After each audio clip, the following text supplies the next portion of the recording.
मेरे मित्र और सांसद श्री प्रभात जी झा, श्री उदित नारायण जी सुप्रसिद्ध गायक हैं, उनका परिचय देने की जरूरत नहीं है। और अलका याज्ञिक जी को भी आप सभी अच्छी तरह जानते हैं। और वैसे मैं गाने वगैरह जरा कम सुनता हूँ, लेकिन आज मैं भी सुनकर जो कुछ भी मैंने देखा, दो चार वाक्यों से ही, और इनके का जो ईश्वर ने स्वर दे रखा है, जो शैली दे रखी है, उससे मैं भी प्रभावित हुआ, बहुत ही प्रभावित हुआ।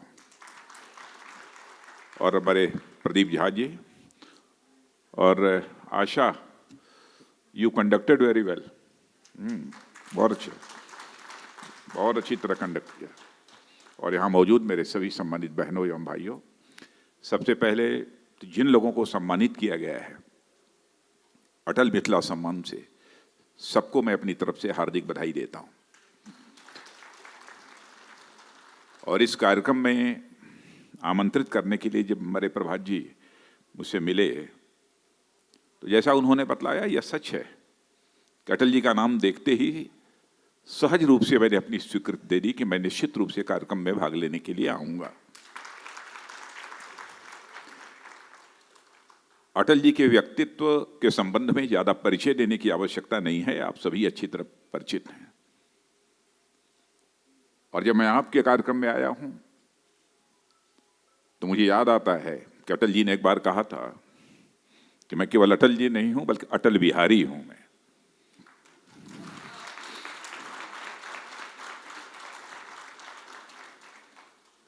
और बिहार के किसी कार्यक्रम में अथवा सार्वजनिक सभा को संबोधित करते हुए उन्होंने कहा था,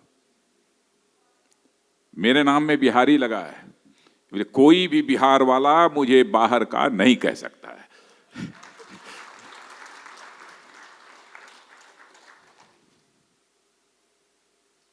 और उनके भाषण की शैली, वक्तृत्व कौशल अद्भुत था। देश विदेश में सभी स्थानों पर जहां भी उनके भाषण हुए, उन्होंने लोगों को प्रभावित किया।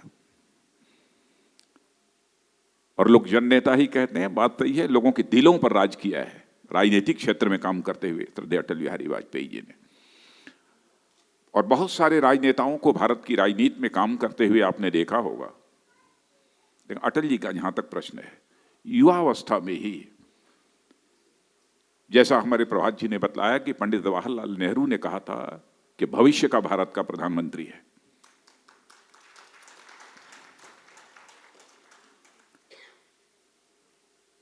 और लगातार 25-30 वर्षों तक कोई भी भारत का ऐसा राजनेता नहीं रहा है जिसके लिए बराबर यह नारा लगता रहा हो कि अगली बार अटल बिहारी, अगली बार अटल बिहारी।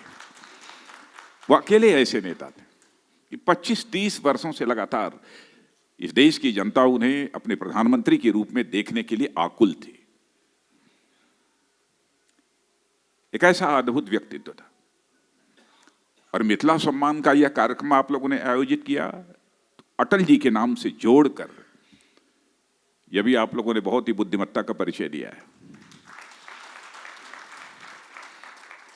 क्योंकि मैं मानता हूं कि जहां तक मिथिला क्षेत्र का प्रश्न है, वह आर्थिक दृष्टि से भले ही पिछड़ा हुआ हो, लेकिन राजनीतिक और सांस्कृतिक दृष्टि से मिथिला क्षेत्र बहुत ही आगे है।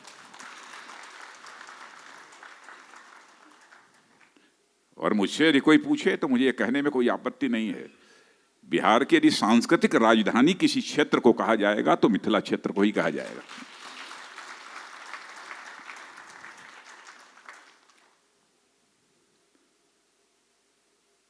और मिथिला भाषा का जहां तक प्रश्न है,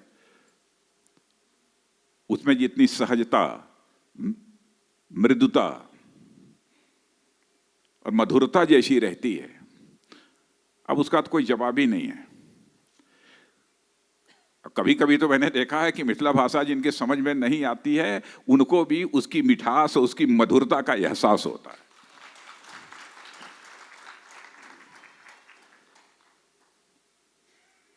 और आप लोगों ने अटल जी के नाम पर इस प्रकार के एक सम्मान समारोह का जो आयोजन किया है, मैं ये कहना चाहूंगा कि और नीचे तक जाइए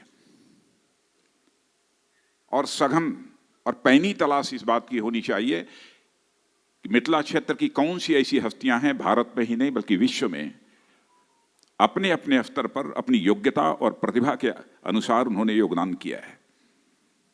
आइडेंटिफाई करिए, चिन्हित करिए ऐसे लोगों को।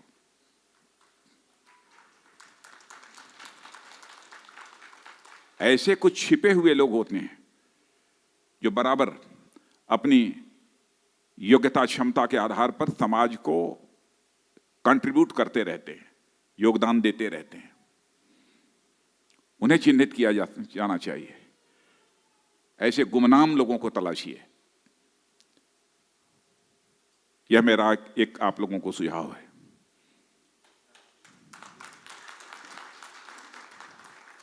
और इधर जहां तक बिहार का प्रश्न है, मिथिला क्षेत्र का है, मैं देख रहा हूं कि पहले से कुछ अधिक ज्यादा इन क्षेत्रों की प्रगति भी हुई है।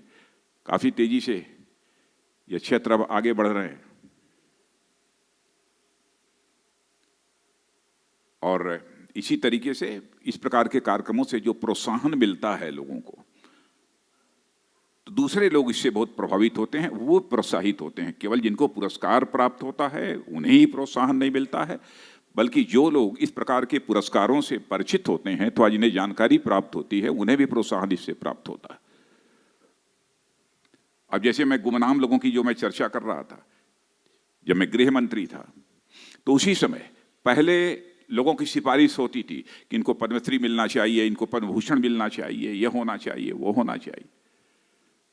हमारे प्रधानमंत्री जी ने फैसला किया कि कहा कि राजनाथ जी, ये सिलसिला कब तक चलेगा, क्यों नहीं इसको ऑनलाइन कर दिया जाए। ऑनलाइन हम लोगों ने व्यवस्था कर दी। आपको जानकर आश्चर्य होगा, पहले जहां पर 1,500, 2,000, 2,500 आवेदन आते थे, ऑनलाइन करने के कारण 50,000 आवेदन आ गए।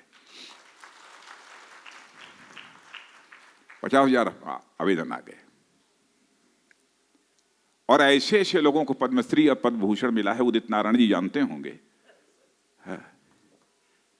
उदित नारायण जी तो बड़ी हस्ती हैं, लेकिन ऐसे लोगों को जिनको कोई जानता नहीं था, कृषि क्षेत्र में जिन्होंने योगदान किया है, माने केवल उस गांव और ब्लॉक और तहसील के लोग जानते रहे होंगे कि कितना बढ़िया ये काम कर रहा है, उसको आइडेंटिफाई करके, उसको चिन्हित करके हम लोगों ने पद्मश्री और पद्म भूषण से उससे सम्मानित किया है। और यह काम यहां भी हो सकता है। यह मेरा एक छोटा सा सुझाव था जो कि अब मैंने आप लोगों के सामने रखा है। और मैं समझता हूं कि इस अवसर पर इससे ज्यादा कहने का कोई औचित्य नहीं है। मैं पुनः जो भी अटल मिथिला सम्मान से सम्मानित हुए हैं, मैं सभी को बधाई देता हूं।